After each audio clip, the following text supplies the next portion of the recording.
If I'm the Pelicans, I have Brandon Ingram, I have C.J. McCollum, I have a bunch of young pieces that are over there playing extremely hard, that has a bright future.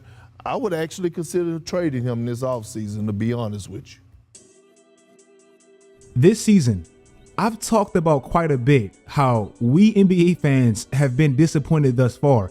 And even since that video, it's been a lot more ever since. The two biggest trades of the deadline. KD gets injured right before his home debut, literally before his feet even gets wet in Phoenix. And Kyrie's trade request looks impulsive, erratic, premature. And that whole organization overall, nobody looks happy right now.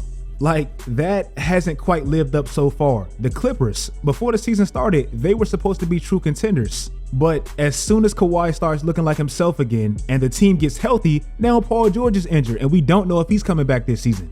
Even on a small scale, with the Ball brothers injuries and Ben Simmons' career seeming like it's damn near over and LeBron James getting injured, we've experienced our fair share of letdowns this season as always. But to me, nobody's been a bigger disappointment, kinda under the radar in a way, than Zion Williamson. Zion hasn't played an NBA game since January 2nd. On Sunday, that will be 3 calendar months without a top 10 talent in this league. Did you know, out of the top 11 picks in that 2019 class, I believe Zion has proven he's the best natural talent in that whole class, but he's going to be the only one that hasn't even played in a playoff game yet, and his team has been there. Out of everybody in that 2019 class, he's 37th in games played, and the only people below him are probably players that you really don't know. Now, the reason I feel like Zion is actually the most disappointing player this season is because we're seeing teams in the West, young teams, do exactly what we believe the Pelicans should be doing only if they had Zion. The Oklahoma City Thunder.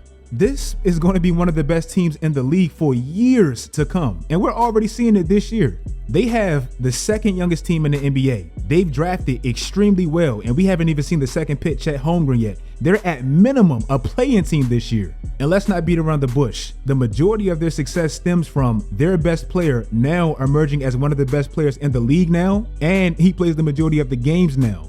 OKC is 500 when SGA plays. Shea is 5th in win shares, which is an advanced metric to show the estimated number of wins a player contributed to a team. Take it for how you want. Shea has scored 30 points or more 42 times this season. They're 24-18 when he does that and 8-14 when he doesn't. So you clearly see the value he's brought to such a young squad. The Sacramento Kings. I talked about it last video about how they came out of nowhere in the West. And most of it is because they built the right personnel around De'Aaron Fox. Sabonis has obviously been a revelation for that team. They hired Mike Brown. They paired back up Malik Monk and De'Aaron Fox. They brought in Kevin Huerter, one of the best three-point shooters in the league. They drafted Keegan Murray, one of the best three-point shooting rookies ever. And with De'Aaron Fox playing, obviously it's paid off. The Memphis Grizzlies, even if you don't like them, you have to respect them because they built a good, well-balanced team around their franchise-altering piece, Ja Morant. The Grizzlies drafted Ja, one pick after Zion, and they've steadily gotten better by the year. And even if you don't like him with all his off-the-court fake streak corniness and all that, most of their success stems from what he brought to that organization because he plays. Memphis, they're top 10 in points a night. They're the second best rebounding team in the league. They're the second best defensive team in the league. Ja is one of only 3 players to be top 10 in points and assists per game. My point is, even with the baggage Ja Morant has brought to that team, Memphis, they see the return on their investment. The Pelicans, they haven't. I brought these young teams up because I feel like they built a nice supporting cast around their franchise player, and we're seeing the result of it now. I feel like the Pelicans did the same thing. We just can't see it because Zion is holding them back. This is how much of a tease Zion has actually been to the NBA. At the time he left, he was averaging 26 points a night, like completely dominating. Out of everybody in that category, he was top 5 in efficiency, and he was doing it in the least amount of minutes. This season, after missing all of last year with a different lower extremity injury, this man has only played 28 full games, and to me, the Pelicans, they haven't even been as bad given the circumstances as it may seem. Last year, after trading for C.J. McCollum, they were 500 for the rest of the season after previously being 11 games under 500. They made the playoffs, and they gave at least the best regular season team all last year real go in the first round.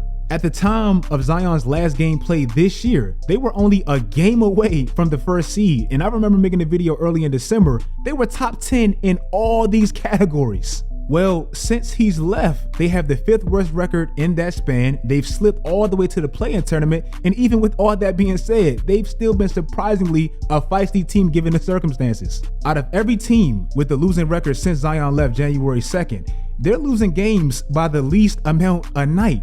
Granted, this is with Zion missing 39 games. Brandon Ingram, their second best player, missing 15 games. Jose Alvarado missing 14 games, and they're still, at least in the play-in, they have a pulse. I was actually surprised when I seen this stat.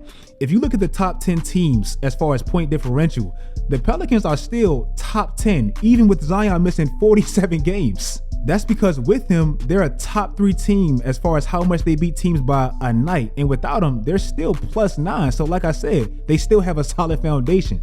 I came across this stat on Reddit and I was just hurt for my Pelicans fans. Like I just was. Out of some of the noteworthy stars we have in this league, look at the least amount of consecutive games played by a star. You're just not going anywhere like that. By the end of this season, Zion can be second only to Jonathan Isaac with the most games listed as inactive since entering the NBA. Since Zion has been in New Orleans, 12 players have played more games for the Pelicans than Zion. Lonzo hasn't been on that team for 2 years. Josh Hart has been on 2 teams since then. When you look at some of the best players in the league today and you look at their first 4 seasons with their organizations, look at where they rank amongst games played with their organization in that span. It's not going to be too many players above them because they're the engine that makes that machine run. They have to be there. So with Zion, I'm with Kendrick Perkins on this. You have to at least consider trading him because he's proven he just can't be a steady, reliable, #1 option franchise piece for an organization because he's just not healthy enough. We have 4 years of this now. Assuming Zion doesn't play another game this year, do you know he's averaging 30 games a season? When LeBron James made 8 consecutive finals, I don't want to compare these two because it's really just not fair. Do you know he was playing 95 games a year on average plus the playoffs? I don't think Zion can make it through half of that. In my opinion, the Pelicans have a solid foundation for Zion to come back to. A good young coach with Willie Green, good vets with Jonas Valanciunas and CJ McCollum with playoff experience, good two-way wings with Brandon Ingram, Herb Jones, and Trey Murphy. Zion is just the difference between them being a play-in team, a borderline play-in team, and to me, possibly a championship team. If you guys like this video, I picked the Pelicans in my bold predictions video to make the Western Conference Finals with Zion there, and I'm just disappointed because I felt like they was doing pretty good when he was there. He just never healthy. Tell me in the comment section what you think about the Zion situation, and I just want to hear what y'all think. These are just my opinions. Follow my social media sites, turn on post notifications, do all that great stuff, guys, and until next time, as always, stay tuned.